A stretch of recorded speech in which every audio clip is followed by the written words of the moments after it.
The future happens regardless of whether you want to be there or not. The question is, will you create your own future, or will you be the victim of a future that somebody else has created for you? Raymond is a speaker and consultant who assists organizations understand trends that are influencing the future world of work. You may rail against the fact that the world has changed and get annoyed, but the one thing you cannot avoid is the fact that the world has changed. So fear, trust, comfort. I'm comfortable and I'm okay, which means that I don't necessarily see the need to move out of my comfort zone. When I start looking out of my comfort zone, I see things outside there that make me afraid. Wow. Because they're not what I'm used to. And when I look at the stuff that makes me afraid, in order to move into and embrace those things and overcome that fear, I need to trust whatever is in place, whatever is guiding and directing me toward that. And unfortunately, we live in a world where trust is probably the most valuable commodity. And my trust comes at a high expense. The one thing we've got to realize is that privacy isn't absolute. Okay, we live in a world where absolute privacy is no longer possible, just doesn't exist. With that in mind, how can I create a space that enables my customers to own their interaction with me rather than me own their interaction with me? That you allow the customer to control and to direct their interactions. And very importantly, to connect with people here and here. Help people to understand the stuff, but make this 1 foot jump down to their hearts. Wow. That says, but now here's why I'm going to respond to it. Technologies make our lives better, faster, cheaper, but there must be a risk. What is the risk? Is my job at risk? Yes. But your job is always at risk. Not because of ChatGPT, but because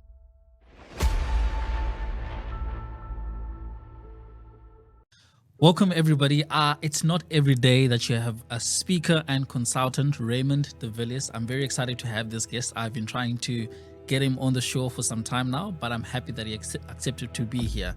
Raymond, welcome. Thanks, Aaron. Very excited to have you here. Okay.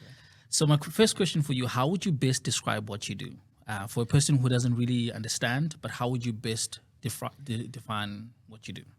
So ultimately, I'm a storyteller. Wow. And if you think about it, what does a good storyteller do? A good storyteller takes bits of information and pulls them together to tell something compelling.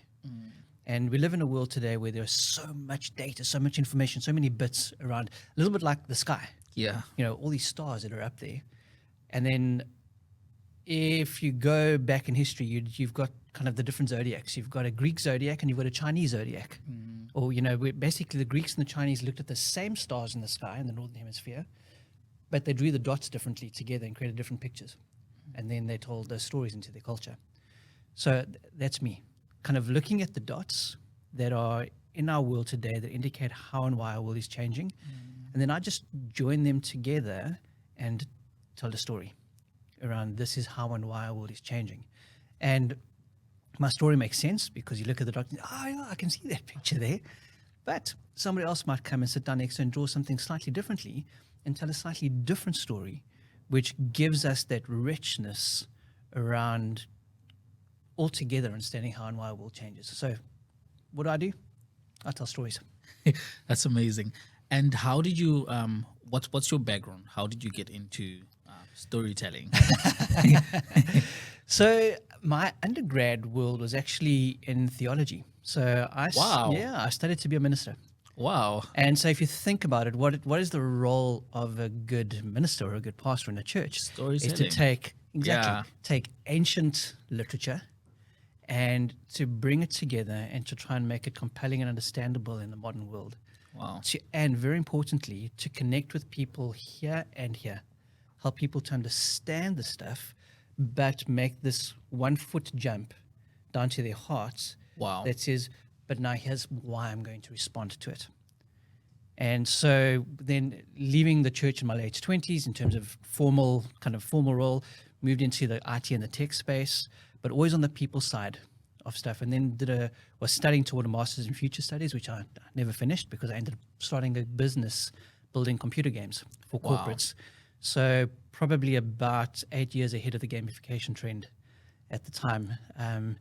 And all of that then kind of has pulled together to me being a person who now in my early 50s, I've kind of spent a lifetime reading about stuff around our world, how our world is changing, but then pulling it back together with the basic skill set that I learned in my 20s, which is how do I actually get this across to people in a way that they understand, in a way that makes sense, but also in a way that motivates them to change and to move forward. That's really amazing. What emerging technologies do you think will shape the digital landscape? Phew. I mean, the easy, obvious answer now in the middle of 2023, because it's creating all the noise, is generative AI. Yeah. But I think that's missing the point. I think generative AI is one dot in that sky. So if we look at all of this stuff, I think what are the technologies that are going to be changing our lives right now from an emerging perspective? It's all of the things that move towards autonomy. So self-driving cars, generative AI moving through from, so using large language models to help AI understand humans better, to then give us answers, whether it's images, whether it's a search response, whether it's a letter, whatever, but all the stuff that then moves toward autonomy. The Internet of Things. Why is that important? Because it disintermediates the technology process. It moves the human being out of it by having a machine talking to a machine. And why is that important? Because it creates time and space for human beings to be effective.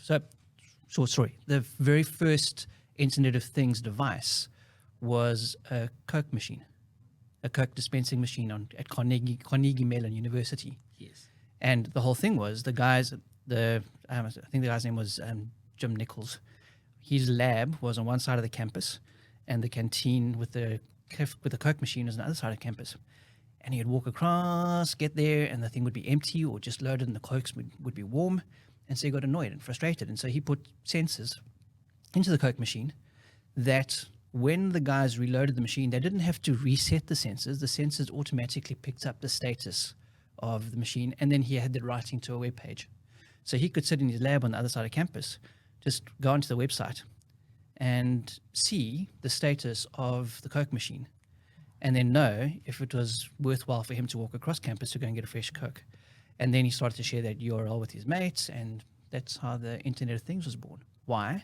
Because it created some autonomy for a human being to no longer have to walk across and do a whole lot of things that wasted his or her time.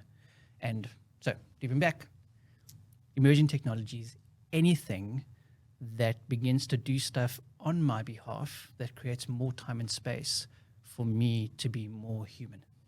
Wow.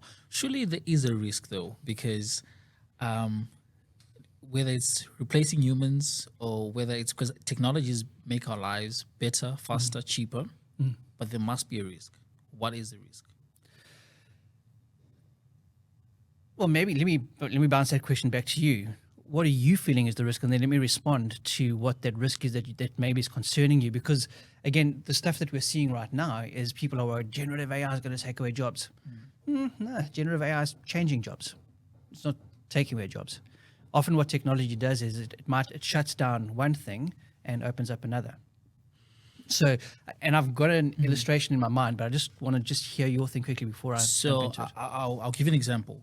Say you are Golden Arrow, bus company, you have 100,000 buses, you have 200,000 bus drivers, you transition into autonomous vehicles, driverless buses that are electric vehicles. Yeah.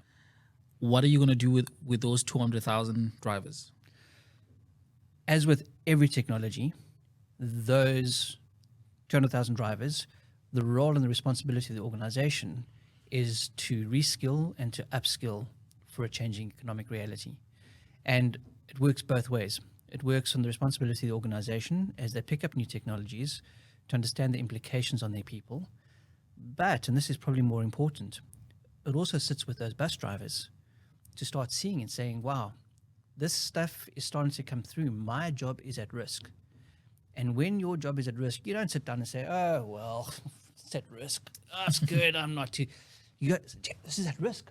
What am I going to do? How do I need to change? And that responsibility then comes onto the bus driver to begin to upskill and reskill him or herself. Let's loop. So, we're talking, we talk about the different industrial revolutions, that phrase that was coined by Charles Schwab, the World Economic Forum. So if we dial way back, even before that, you're thinking about from an agricultural perspective, what made a good farmer? Big, strong dude who could have 2 bulls or 2 horses in front of him and hold the plow straight so he could plow his farm.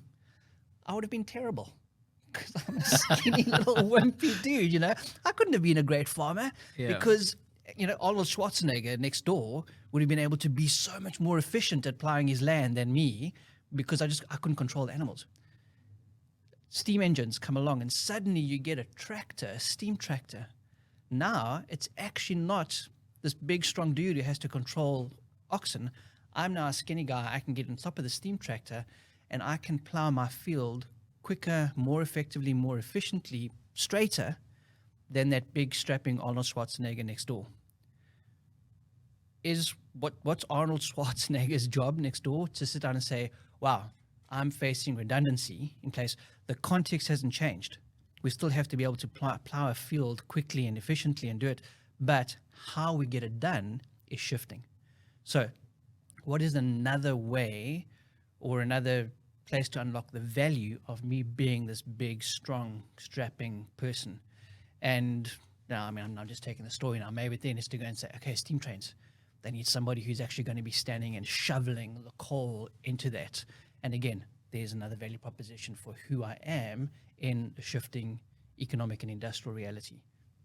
Leaping back to the bus drivers, what is the fundamental skill set of a good bus driver? Keeping people safe, driving on the road, and just how will he or she rejig that skill set in a world where they no longer need to be behind the wheel of a bus, but who they are isn't fundamentally unvalued. They just have to reapply that value somewhere else. I get that. But then my question for you is my job at risk? Because as an author, ChatGPT can basically write an entire essay. Yeah. Then is my job at risk? Yes. But your job is always at risk.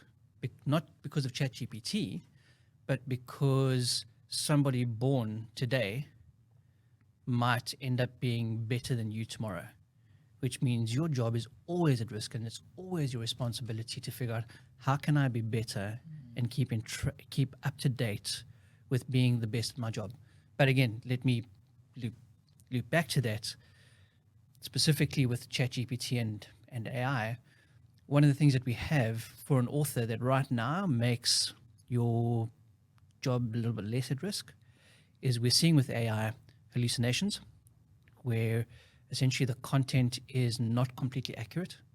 And so it writes something up that on the surface looks smart and intelligent, but anybody who actually knows something about the topic that you're talking about can spot and find the gaps and the imperfections in the data that's there. That's the first thing.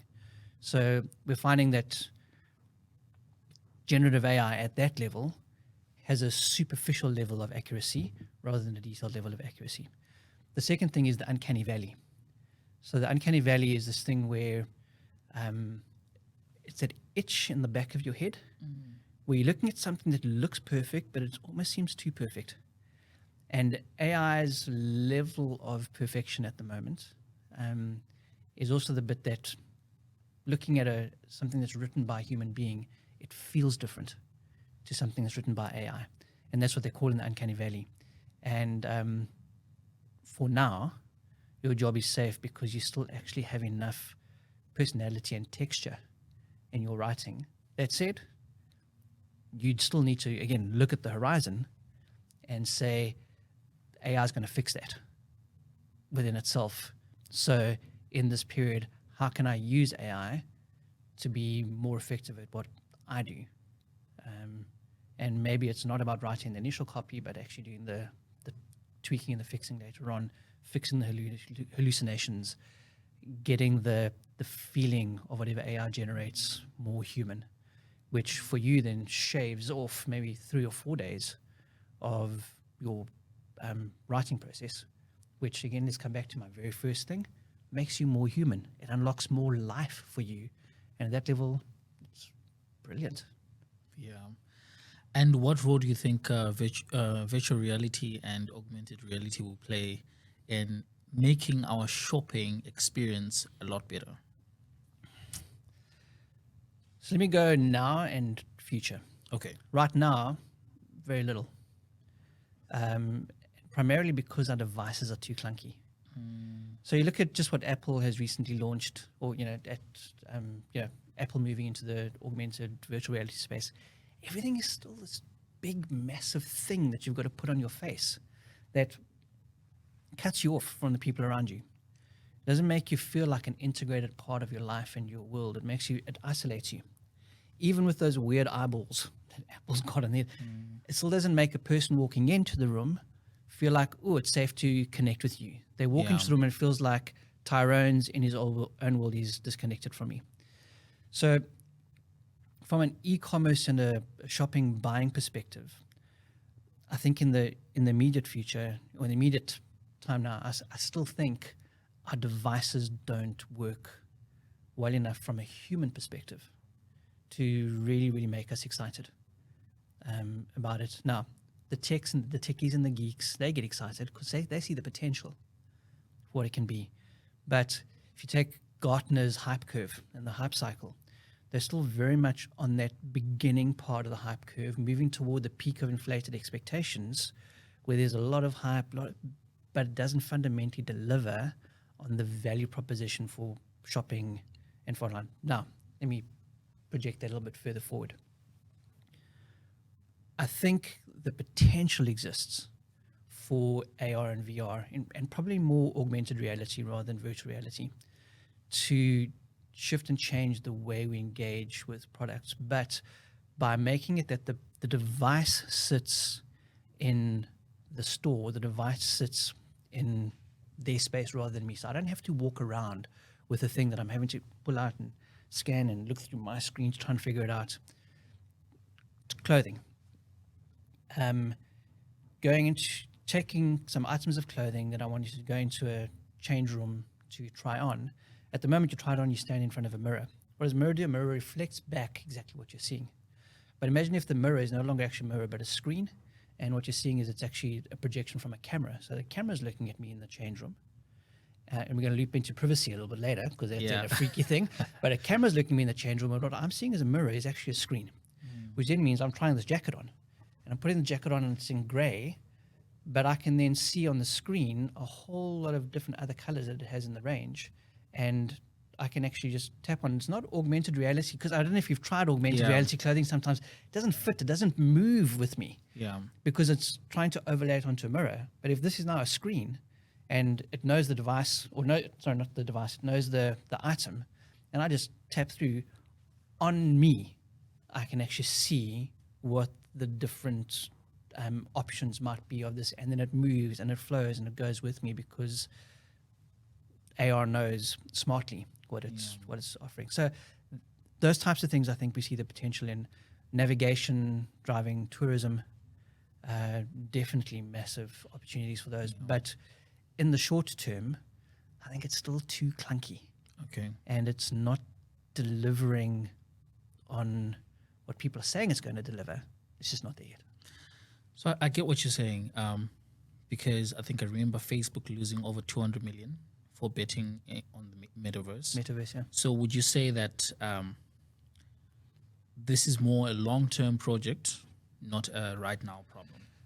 I think AR and VR are part of our future. And the reason I say that is just look at any science fiction TV series or movie or novel that you've read since the 60s or 70s. They always have layers of AR, VR built into it. Yeah. So I think augmented and virtual reality are a part of our future. I think what we see with Meta, and with Metaverse in particular, and that phrase, is there was a brief period of hype.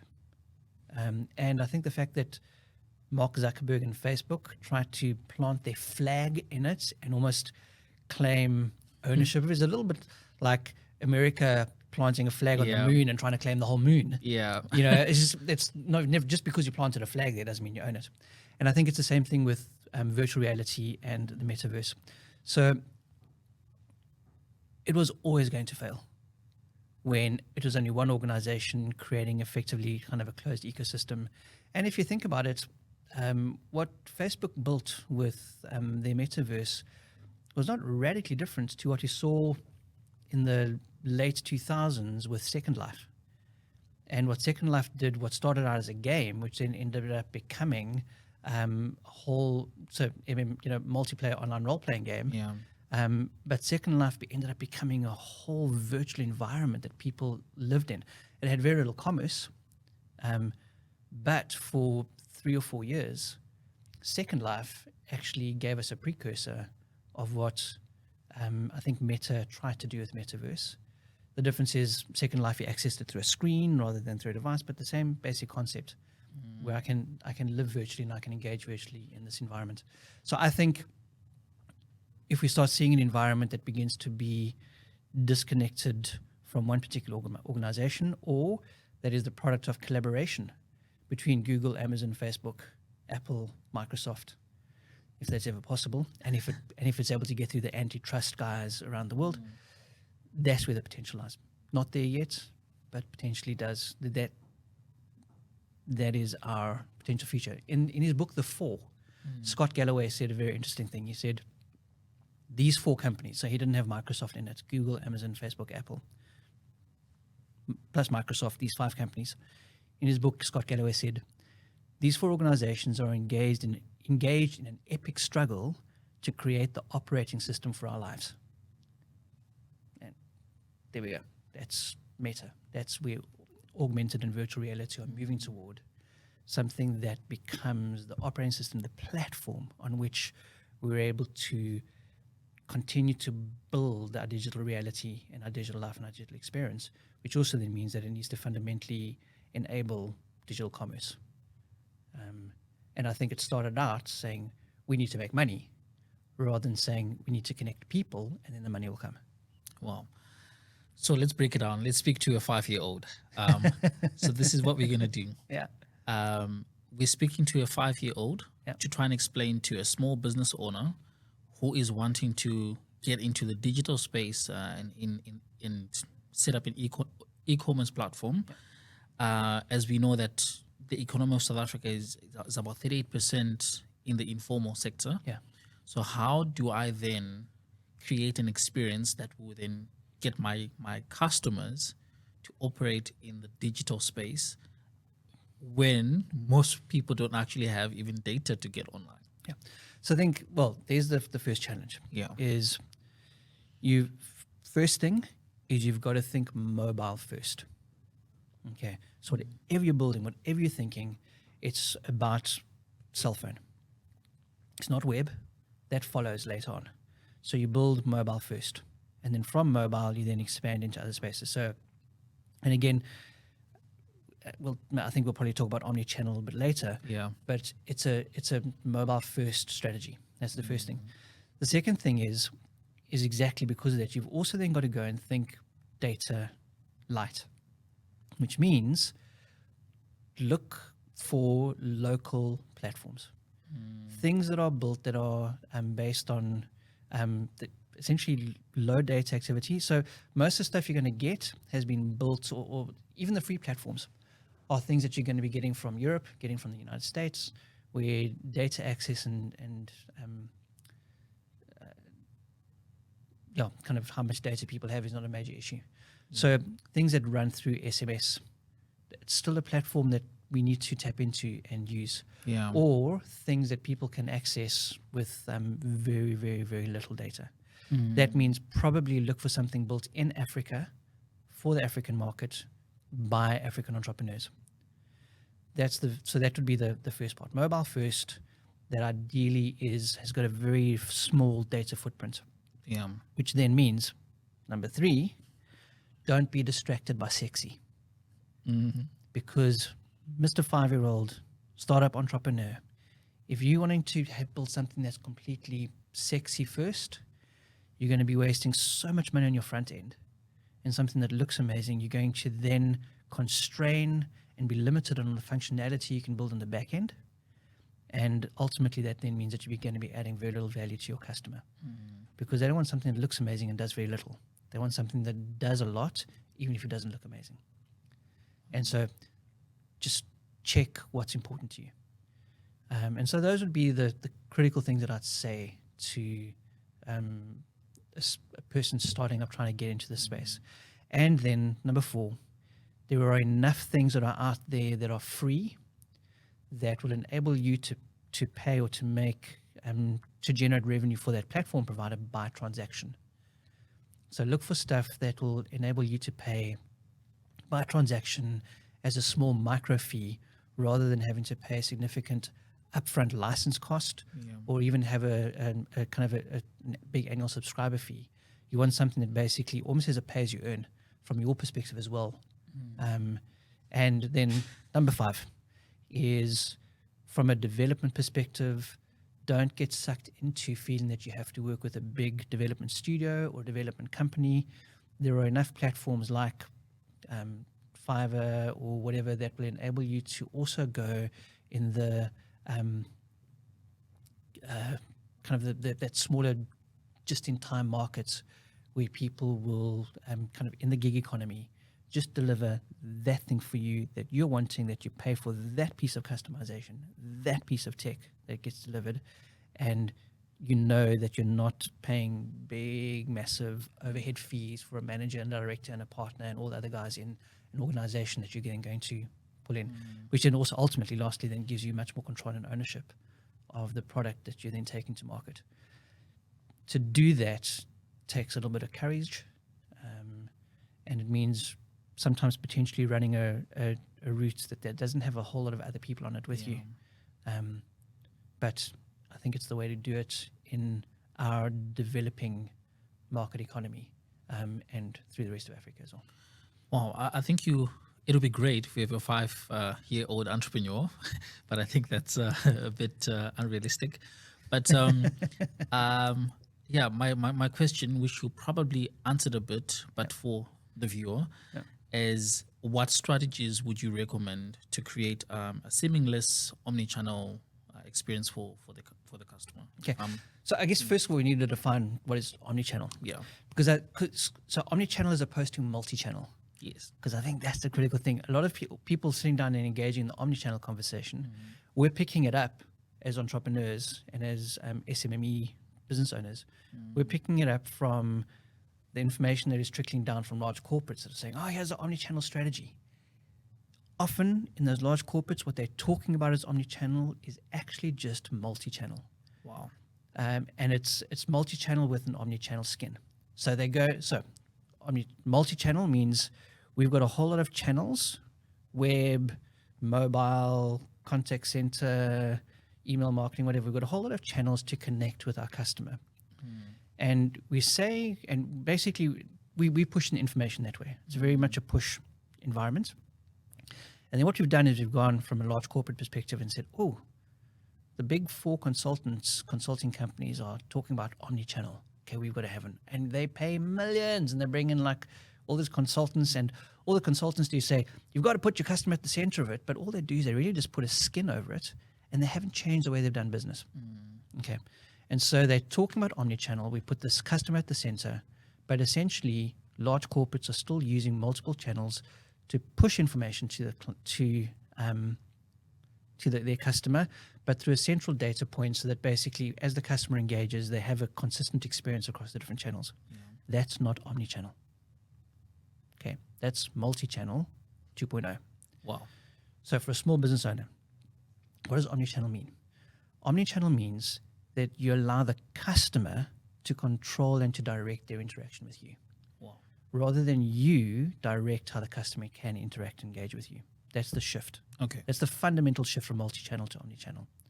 So, strategy, going right back to the beginning, don't get sucked into the technology.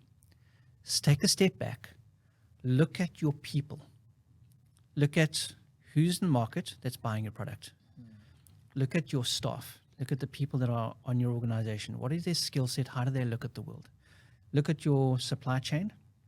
How are your suppliers set up to engage with you and to engage with your customers? Okay. Look at it. Look at the people side of things.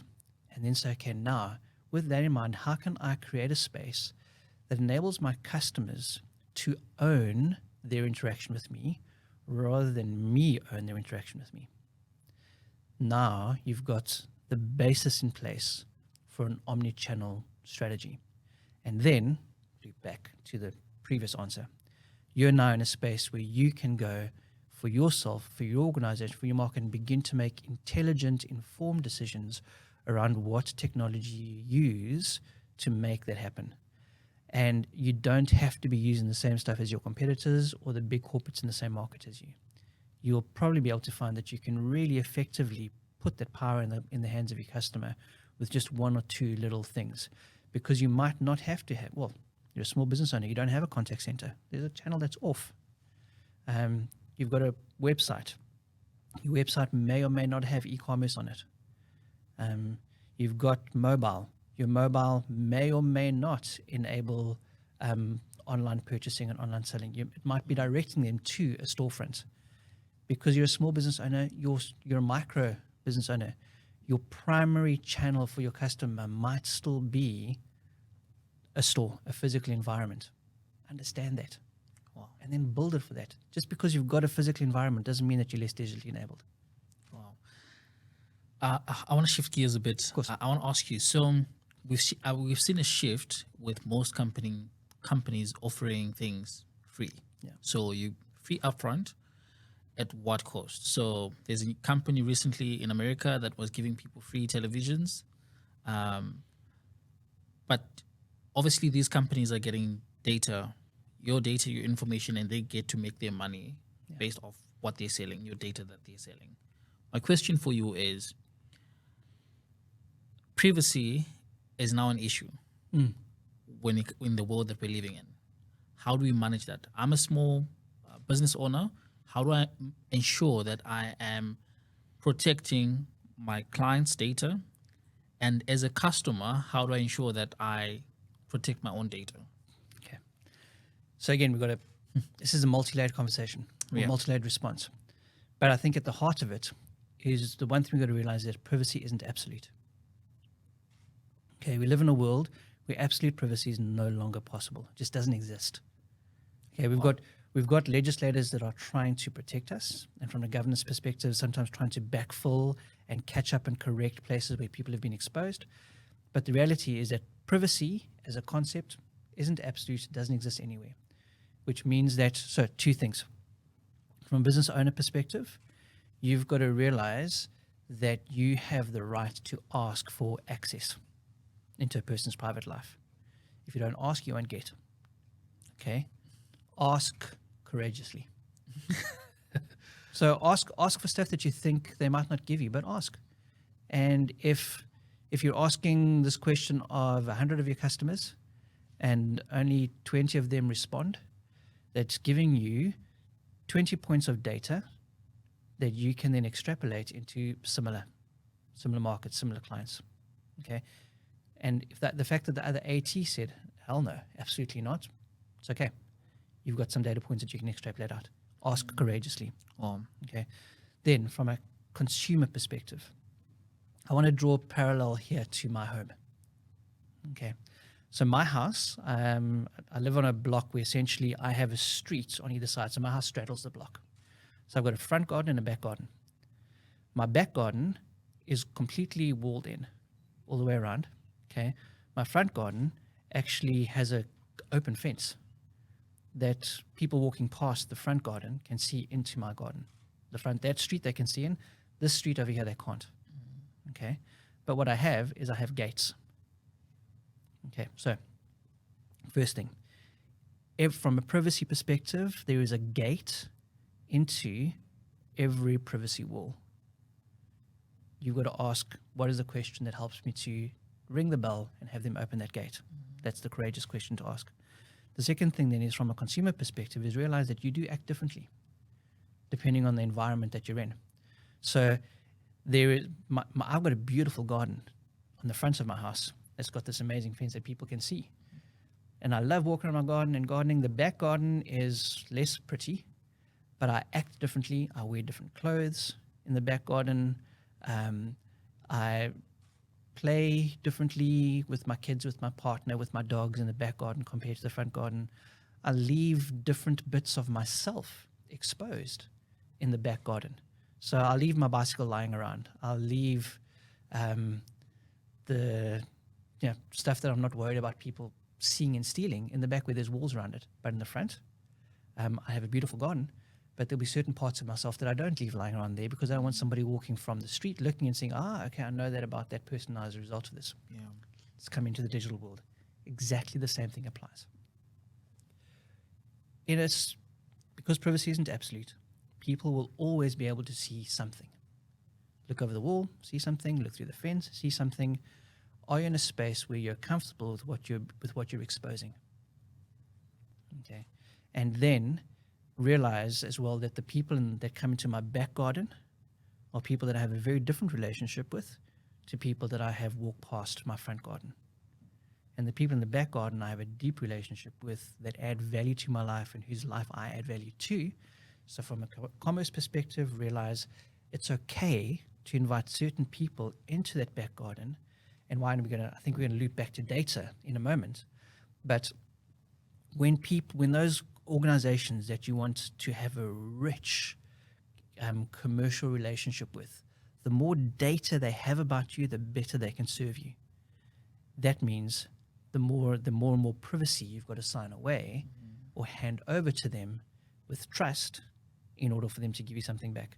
The guys in the front garden, that's fine. You're going to let them through the gate. They're not just walking on the street, but there's not giving them as much insight into who you are because you're comfortable that they're there. You're going to have a chat. You're going to connect with them, but they're not the people that you're wanting to have a deep, deep commercial relationship with. And then again, now let me loop back to the business owner.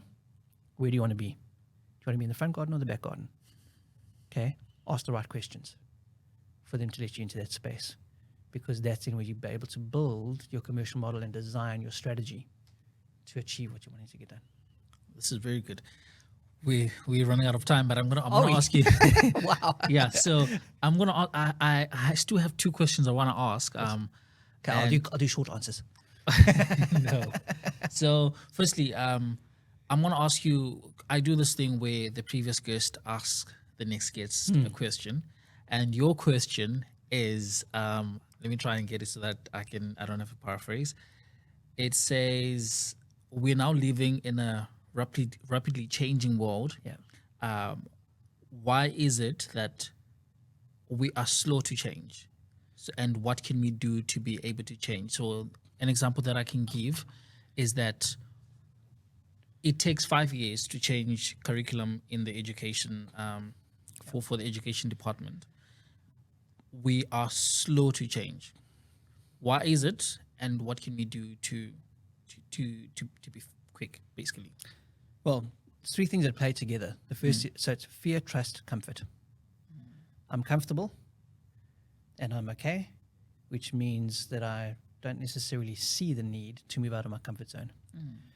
When I start looking out of my comfort zone, I see things outside there that make me afraid. Well, because they're not what I'm used to.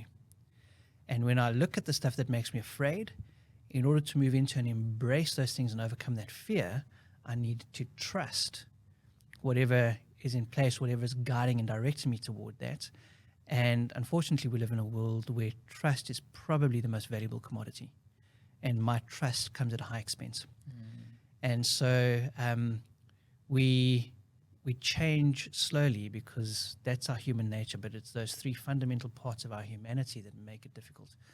And then we then loop back into the entrepreneur space, which also means if you as an entrepreneur can then show a person a reason to step out of their comfort zone. If you can show them that their fear is unfounded or easily overcome and managed, and if you can direct them to the fact that you are a trustworthy agent and partner in moving into this new environment, you have got a person that will move forward, and you'll then become a part of their new comfort zone when they move into that new space. And then you've then got that massive commercial, relational, and business opportunity environment to mine and to unpack. Wow, that's amazing. And what's your next question for the next guest? So the question for the next guest would be, you're talking to a 15-year-old in high school who's having to make decisions when they don't even know who they are yet, who are having to make decisions about their future and who they're going to be. What is the one piece of advice that you'd give a 15-year-old to be able to make a safe decision around who they want, around their future, in all of that uncertainty? Wow. Thank you very much. Any last parting thoughts? 60 seconds. Feel free to speak to the audience. You can, there's a camera there. You can look at the camera. Thank you, Tyrone. Yeah. In a world where change is so consistent, the thing that you've got to realize is that the change and the transition that you're experiencing today doesn't stop.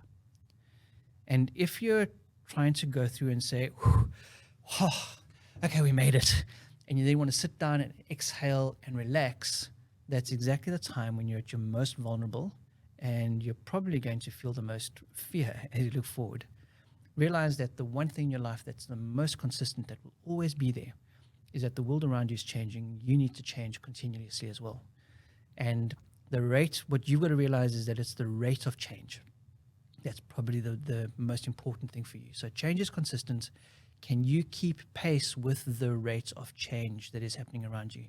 And if you're able to do that, then you're able to live with a degree of comfort and a degree of security, because you know that actually the change is a part of who you are, and you're able to manage and control and own your change rather than be managed, controlled, and owned by the change happening to you.